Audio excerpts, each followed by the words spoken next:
दोस्तों, राम मंदिर के निर्माण के समय ऐसा क्या हुआ कि नासा के वैज्ञानिक भी इसे देख दंग रह गए और आप भी वीडियो देखने के बाद अपना सर पकड़ लेंगे। दोस्तों, अयोध्या में 22 जनवरी 2024 को मूर्ति प्रतिष्ठा है। यह बात सभी हिंदुओं और सनातनी लोगों के लिए एक गर्व की बात है। जिस घड़ी का हम वर्षों से इंतज़ार कर रहे थे, अब वो बहुत ही ज़्यादा नज़दीक है। जहां दीपावली को श्री राम के आने पर दिए जलाए जाते हैं, अब 22 जनवरी को साक्षात अयोध्या में श्री राम जी आएंगे। राम मंदिर का कार्य लगभग पूर्ण हो चुका है और हर व्यक्ति, चाहे वह भारत का हो या दुनिया के किसी भी कोने का, इस दिन का बहुत बड़ा इंतज़ार कर रहा है। लोग रामलला की मूर्ति के दर्शन हेतु व्याकुल हो रहे हैं।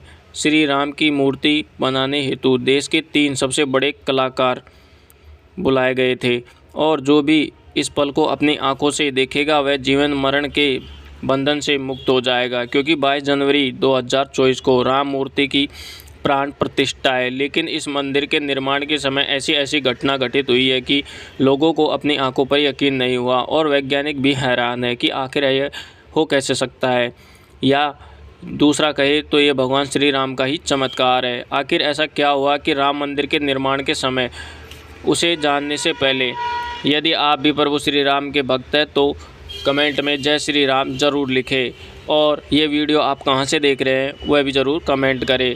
दोस्तों, जब राम मंदिर का निर्माण चल रहा था तो यहां 1200 खंभों की एक चित्रकारी हुई और अमेरिका के प्रसिद्ध वैज्ञानिकों की टीम को बुलाया गया ताकि वे इसमें होने वाली कमियों को दूर कर सके, क्योंकि राम मंदिर में किसी प्रकार की भी कमी न हो। जब राम मंदिर के निर्माण हेतु कार्य चल रहा था तो वहाँ की मिट्टी से खुदाई करते समय एक ऐसी वस्तु निकली जो कि बहुत ही प्राचीन और अद्भुत लग रही थी।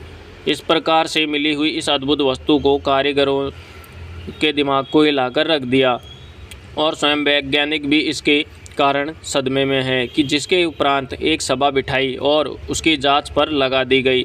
लेकिन एक ऐसा वाकया घटित हो गया कि उस वाक्य के कारण सभी लोग राम रस में डूब गए और राम भक्ति करने लग गए। दरअसल राम मंदिर की देखरेख के लिए एक अमेरिका वैज्ञानिक जे रॉबर्ट अयोध्या आए हुए थे। वे देखना चाहते थे कि राम मंदिर का कार्य सही चल रहा है या नहीं। तो उन्होंने देखा कि सब सही है, सभी कारीगर पूर्ण रूप से अपना अपना कार्य कर रहे हैं, परंतु उनकी नज़र मंदिर के थोड़ी दूर एक स्थान पर पड़ी जहाँ की मिट्टी उन्हें अपनी ओर आकर्षित कर रही थी। वे मंत्रमुग्ध होकर वहाँ गए और उनके पास जाकर उनके मन में ख्याल आया कि मैं इस मिट्टी को खुदाई कराऊं। को खुदवाने लगे, तब वहाँ के अचानक भारी मात्रा में पानी निकलने लगा, जिसे देख सब हैरान हो गए कि आखिर पानी आ कहाँ से रहा है। तो जांच करने पर पता चला कि यह पानी मंदिर के पास की सरयू नदी का है।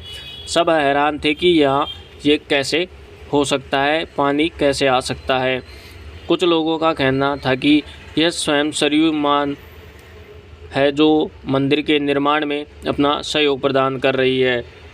तो किसी ने इसे प्राकृतिक घटना बताया, लेकिन अब मजदूरों के लिए और भी परेशानी हो गई थी, क्योंकि मंदिर निर्माण का कार्य पानी बहाव के कारण सही से नहीं हो पा रहा था। तब सभी ने प्रभु श्री राम से प्रार्थना की और अगली सुबह वे सब प्रभु श्री राम की जय जयकार करने लगे, क्योंकि पानी का बहाव रुक गया था और अब राम मंदिर का कार्य पूर्ण हो चुका है तथा 22 जनवरी 2024 को प्रभु श्री राम की प्राण प्रतिष्ठा है। लेकिन अब हम आपको पुराने राम मंदिर का इतिहास भी बताने वाले हैं कि आखिर पुराने समय में राम मंदिर कैसा दिखता था और उसे तोड़कर बाबरी मस्जिद कैसे बनाई गई थी और किसने पुराने राम मंदिर का निर्माण करवाया था। दोस्तों, अयोध्या नगरी हम हिंदुओं के लिए और सनातनियों के लिए एक पवित्र नगरी है, जिसे श्री राम जी की जन्मभूमि या कर्मस्थली भी कहा जाता है। इतिहासकारों के अनुसार कौशल प्रदेश की राजधानी अवध को प्राचीन काल में अयोध्या कहा जाता था और बौद्ध काल में साकेत। अयोध्या में आज भी खुदाई करते समय मंदिरों के अवशेष मिल जाते हैं, जिनमें स्तंभ व प्राचीन मूर्तियाँ शामिल है। अयोध्या नगरी का विवरण वाल्मीकि द्वारा रचित रामायण में भी है। श्री राम के देह त्यागने के बाद प्रभु श्री राम के महल के अलावा सब जगह उजाड़ सी हो गई थी। तब श्री राम के बेटे कुश ने इसे पुनः बनवाया और इसका चलन आखिरी सूर्यवंशी राजा भरतवल तक रहा, जिसने महाभारत के युद्ध में कौरवों की तरफ से लड़ाई की और अभिमन्यु से युद्ध करते हुए वीर गति को प्राप्त हो गए।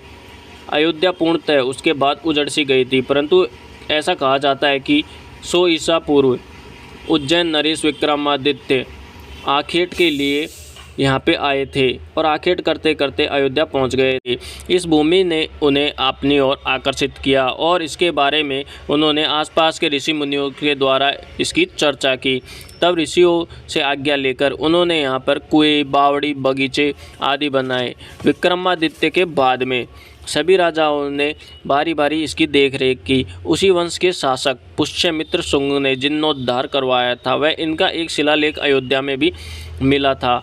इन्होंने 2 अश्वमेध यज्ञ भी करवाए थे। इतिहासकारों के अनुसार 600 ईसा वर्ष पूर्व अयोध्या में एक महत्वपूर्ण व्यापार का केंद्र था और इसे महत्वपूर्ण पहचान जब मिली जब यह एक प्रमुख बौद्ध केंद्र हुआ।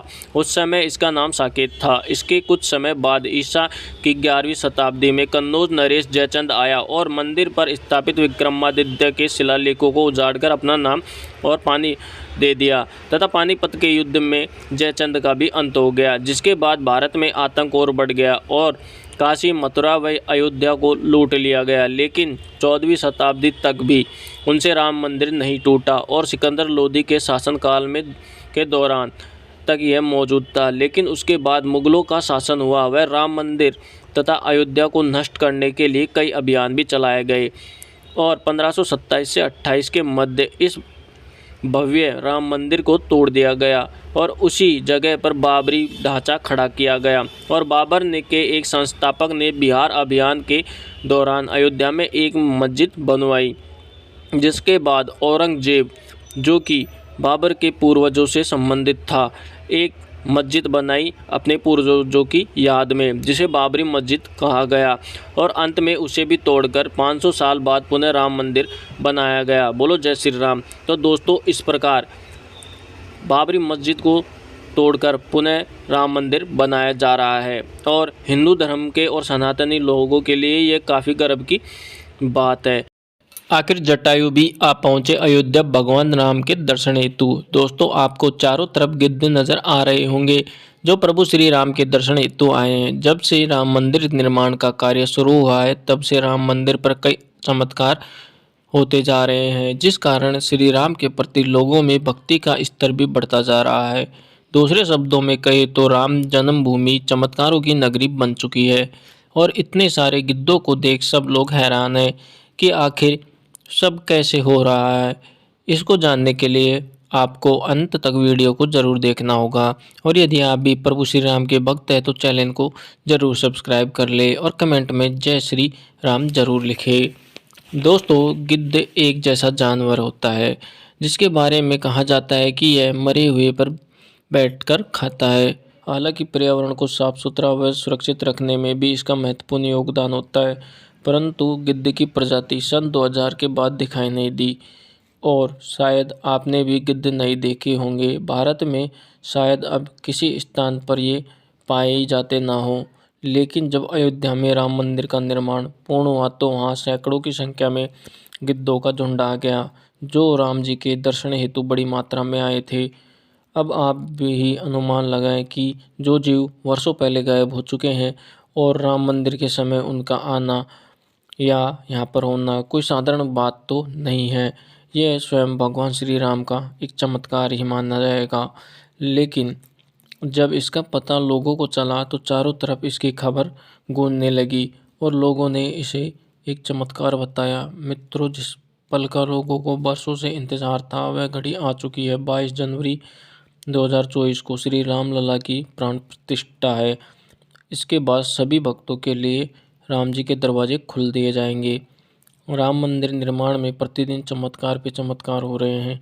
यहाँ तक कि इन गिद्धों को आने के बाद यहाँ के लोग इन्हें मेहमान मान रहे हैं और ये मेहमान राम मंदिर निर्माण में अपना भरपूर सहयोग कर रहे हैं, क्योंकि ये वहाँ के वातावरण को शुद्ध कर रहे हैं। वहाँ पड़े हुए मरे हुए जीव जंतुओं को खाकर लोगों को दुर्गंध से बचा रहे हैं ताकि यहाँ का हर स्थान स्वच्छ हो जाए। इसलिए राम मंदिर के पास आसपास का क्षेत्र साफ दिखाई देता है, मानो आप प्रभु श्री राम के युग त्रेता युग में पहुंच गए हों और स्वयं को प्रभु श्री राम के समीप महसूस कर रहे हो, ऐसा वहां पे प्रतीत होता है। आप तो जानते ही हैं कि जटायु गिद्ध की जाति से संबंधित है। माता सीता का अपहरण कर ले जाने वाले रावण को भी उन्होंने बहुत ज़्यादा कष्ट दिया था। माता सीता को बचाने के लिए अपने प्राण तक उन्होंने न्योछावर कर दिए थे। जटायु श्री राम जी के अनन्य भक्त थे और उनकी भक्ति के कारण उन्होंने अपना जीवन भी राम नाम में लगा दिया था। अब आपको ज़रूर लग रहा होगा कि कुछ कुछ घटना रामायण काल की हमारे इस युग में भी होती दिखाई दे रही है, जो प्रभु श्री राम के हमारे पास होने का संकेत दे रही है। राम मंदिर में गिद्धों के आने से सारी अयोध्या भगवान राम के चमत्कारों से उनकी जय जयकार कर रही है। दोस्तों, 22 तारीख हिंदू धर्म के लोगों के लिए और सनातनी धर्म के लोगों के लिए बहुत ही ज़्यादा अहम है, क्योंकि उसी दिन भगवान श्री राम की मूर्ति की अयोध्या में प्राण प्रतिष्ठा होने जा रही है। इस बात को लेकर आपकी क्या राय है और आप कितने प्रसन्न हैं, ये हमें कमेंट में ज़रूर बताएं। धन्यवाद।